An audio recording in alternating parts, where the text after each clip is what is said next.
Aquella tarde, el sol caía con fuerza sobre las calles de Santa Ana, una ciudad que hasta hace poco vivía en constante tranquilidad.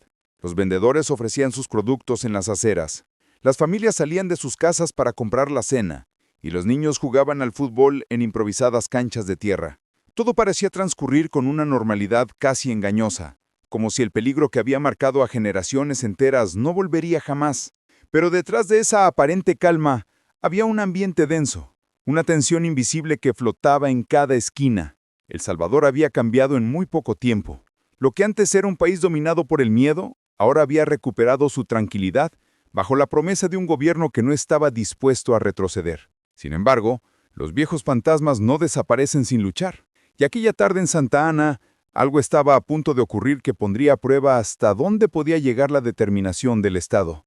Antes de continuar, quiero invitarte a que te suscribas a este canal y nos apoyes con un me gusta. Aquí compartimos las noticias e historias más impactantes del Salvador y de nuestro presidente Nayib Bukele. Tu apoyo es lo que nos motiva a seguir contando estas crónicas que revelan cómo un país entero se levanta contra la oscuridad. La historia que hoy vas a escuchar no es una más. No se trata solo de un episodio de violencia en una comunidad. Es un relato que encendió la chispa de una de las respuestas más duras y decisivas de la historia reciente. Porque lo que pasó esa tarde en Santa Ana marcó un antes y un después para todo un país. Los vecinos lo recuerdan bien. El cielo estaba despejado. La gente hacía sus compras en el mercado municipal y algunos jóvenes regresaban de la escuela. Entre las calles estrechas, 3 agentes de la Policía Nacional Civil patrullaban de manera rutinaria. No había nada fuera de lo común, ni señales de que aquel día quedaría grabado en la memoria colectiva.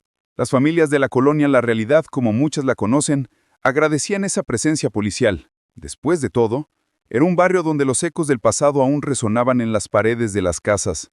Cada patrulla transmitía una sensación de resguardo, un recordatorio de que el Estado estaba presente.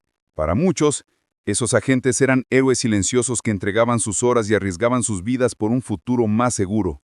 Nadie lo sabía, pero en ese mismo instante, muy cerca de ahí, un grupo de hombres planeaba un ataque que rompería la calma en 1000 pedazos.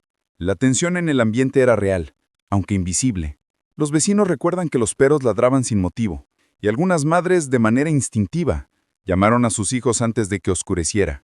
Eran señales sutiles, pequeños indicios de que algo estaba a punto de suceder. Y es que El Salvador, pese a los avances de los últimos años, todavía enfrentaba el desafío de grupos que no estaban dispuestos a rendirse. Esa tarde en Santa Ana, esos grupos decidieron enviar un mensaje. No era un mensaje escrito, ni tampoco un discurso. Era un acto que buscaba desafiar directamente al Estado y a la figura del presidente. El contraste era brutal. Por un lado, niños que reían jugando con una pelota.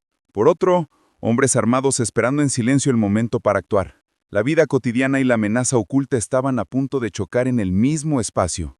Nadie lo imaginaba, pero en cuestión de minutos Santa Ana pasaría de la tranquilidad a un episodio que estremecería al mundo entero. Lo que vino después no fue solo un ataque a 3 agentes de la ley. Fue un desafío abierto contra la autoridad de un país que ya había decidido no negociar más con la criminalidad. Y la respuesta que vendría, dirigida personalmente por el presidente Bukele, transformaría para siempre la forma en que El Salvador enfrenta a sus enemigos internos. 3 agentes de la Policía Nacional Civil recorrían lentamente la colonia, observando cada esquina y saludando a los habitantes que se cruzaban en su camino. Para muchos, ellos representaban la prueba viviente de que las cosas podían cambiar. Ya no eran tiempos en que la presencia de la autoridad significaba miedo, sino un alivio. Su simple caminar transmitía que el Estado no había abandonado a su pueblo. Lo que ni ellos ni los vecinos sabían era que a pocas cuadras, un grupo de hombres se preparaba para ejecutar un acto que sacudiría toda la nación. Pertenecían a una célula que llevaba años moviéndose en las sombras, desafiando las leyes, y esa tarde habían decidido lanzar un mensaje cargado de violencia y desafío. No se trataba solo de un ataque a 3 uniformados, sino de una provocación directa al gobierno. La estrategia era simple, pero brutal. Emboscar a los agentes en un lugar donde no pudieran reaccionar. Un callejón estrecho donde la rutina de la patrulla se convertiría en una trampa mortal. Los atacantes conocían bien la zona. Habían crecido en esas calles y sabían en qué punto exacto los agentes estarían más expuestos. La comunidad, sin darse cuenta, había quedado convertida en un escenario de una emboscada cuidadosamente planeada. Mientras los niños seguían corriendo tras una pelota y los vendedores voceaban sus ofertas, los hombres esperaban ocultos. La tensión podía sentirse en el aire, aunque nadie era consciente de ella. Los pájaros callaron de golpe, y el silencio se volvió pesado. Los 3 policías doblaron la esquina, y en cuestión de minutos, todo cambió. Un estruendo rompió la calma de Santa Ana. Los vecinos escucharon los primeros disparos como si fueran truenos cayendo a pocos metros de distancia. El eco retumbó contra las paredes de las casas y las familias corrieron a encerrarse. Los perros ladraban desesperados. Las ventanas se cerraban de golpe y el mercado quedó en un silencio aterrador. Los agentes, sorprendidos, apenas tuvieron tiempo de reaccionar. Sus cuerpos quedaron tendidos en el pavimento mientras la confusión se apoderaba de la colonia. Aquella imagen fue suficiente para que el miedo regresara por un instante al corazón de Santa Ana, el recordatorio de que los viejos fantasmas aún podían golpear en cualquier momento.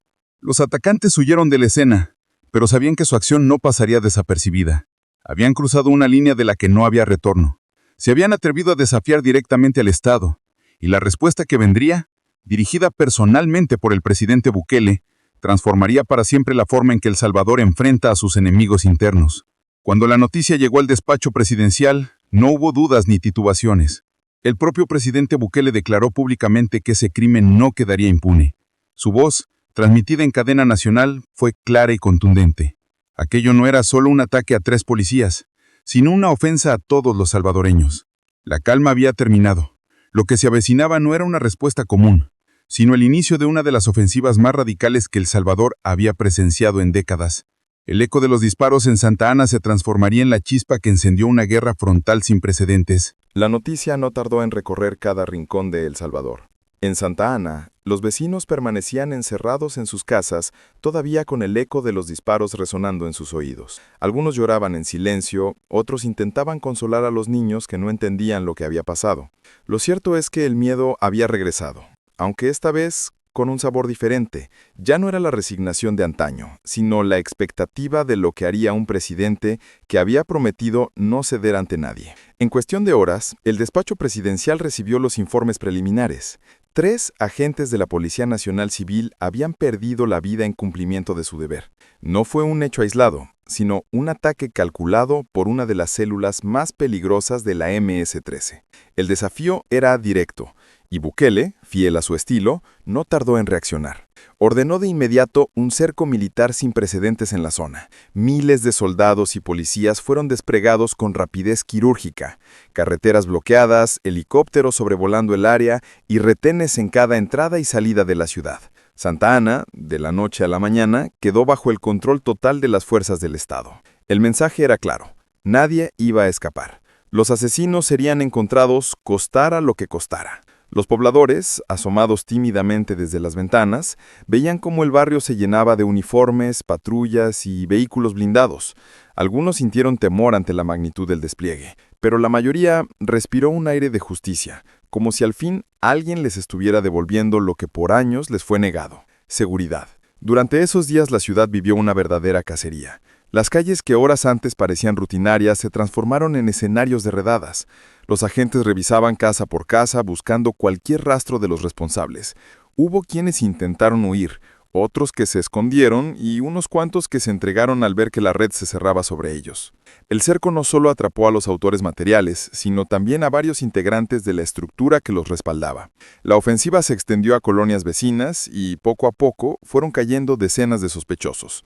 En menos de una semana, los responsables directos del ataque fueron identificados y capturados. El presidente, en cadena nacional, habló con firmeza. No mostró compasión ni titubeos. Sus palabras, duras y directas, fueron una promesa y una advertencia. Este crimen no quedaría en la impunidad y cualquier intento de desafiar al Estado tendría consecuencias todavía más severas. Lo que estaba ocurriendo en Santa Ana no era solo una respuesta momentánea, era el inicio de un cambio irreversible. Con cada captura, con cada operativo, quedaba claro que el gobierno no pensaba retroceder. El Estado había decidido luchar con todo su poder y lo hacía de una manera que el país nunca antes había visto. Para los habitantes de la colonia, esos días quedaron grabados como una mezcla de miedo y alivio. Miedo porque ver a miles de militares en las calles siempre impacta. Alivio porque por primera vez sentían que el crimen ya no tenía la última palabra. La chispa encendida en Santa Ana comenzó a expandirse como un incendio que alcanzaría a todo el territorio. Lo que empezó como una reacción puntual pronto se transformaría en un plan nacional. Los estados de excepción, la construcción de megacárceles y la militarización total de zonas históricamente controladas por la criminalidad. El mensaje de Bukele era claro para todos. Lo que sucedió con los 3 agentes no sería un simple capítulo de dolor, sino el detonante de una guerra sin retorno. El cerco en Santa Ana no fue el final, sino apenas el inicio de una estrategia mucho más amplia. Lo ocurrido con los 3 agentes demostró que todavía existían grupos dispuestos a desafiar al Estado, y el presidente lo dejó claro. No habría tregua, ni retroceso, ni contemplaciones. Aquella respuesta local se transformaría en cuestión de días en un plan nacional que cambiaría para siempre la vida en El Salvador. La primera medida fue contundente, la declaración de un estado de excepción. Con ello, se otorgaron a las fuerzas de seguridad facultades especiales para actuar con rapidez y sin los obstáculos que antes les impedían desarticular estructuras criminales. El mensaje fue directo. Quien estuviera vinculado a estos grupos no tendría refugio, ni siquiera en los rincones más apartados del país. De pronto, barrios enteros comenzaron a vivir un despliegue similar al que Santa Ana había experimentado. Miles de soldados recorriendo pasajes, vehículos blindados en las entradas de las comunidades y retenes en cada entrada y salida de la ciudad.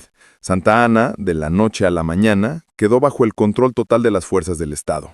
La sociedad salvadoreña observaba con asombro cómo la vida cotidiana empezaba a transformarse. En las escuelas, los niños ya no escuchaban disparos cerca de sus aulas. En los mercados, los comerciantes se atrevían a extender sus horarios. En los parques, las familias volvían a reunirse sin temor. Lo que hace apenas unos meses parecía imposible, estaba ocurriendo frente a sus ojos. Claro, la ofensiva también generaba debate. Organizaciones internacionales y algunos críticos denunciaban que el Estado estaba siendo demasiado severo, que se corría el riesgo de sacrificar libertades en nombre de la seguridad, pero en las calles la percepción era distinta. La mayoría de salvadoreños, cansados de décadas de violencia, sentían que por fin alguien estaba dispuesto a protegerlos de verdad. El recuerdo de los 3 agentes caídos se convirtió en un punto de unión. En cada discurso, en cada cadena nacional, el presidente mencionaba que lo que sucedió en Santa Ana no quedaría en el olvido, y que la mejor manera de honrar su memoria era garantizar que nadie más pasara por lo mismo. Esa narrativa caló hondo en el corazón del pueblo. Así fue como la ofensiva dejó de ser simplemente una reacción y se consolidó como una guerra sin precedentes. No se trataba de capturar a unos cuantos responsables, sino de arrancar de raíz a quienes habían sembrado miedo durante generaciones. Y aunque el costo sería alto, la convicción del gobierno era firme. El Salvador no volvería a ser rehén de la criminalidad. Con cada operativo, con cada captura y con cada imagen de uniformados controlando territorios antes intocables, quedaba claro que el país estaba viviendo un cambio radical. Un cambio que comenzó con una tragedia en Santa Ana, pero que ahora se expandía como una ola imparable sobre todo el territorio. La vida cotidiana en El Salvador comenzó a transformarse de una manera que pocos imaginaban posible. En Santa Ana, las calles que semanas atrás habían sido escenario de tensión, ahora lucían distintas. Los niños volvieron a jugar en las canchas de tierra hasta más tarde, los vendedores extendían sus horarios sin miedo a ser extorsionados, y las familias empezaban a reencontrarse en los parques después de años de encierro forzado por el temor. La presencia de soldados y policías en cada esquina generaba sensaciones encontradas.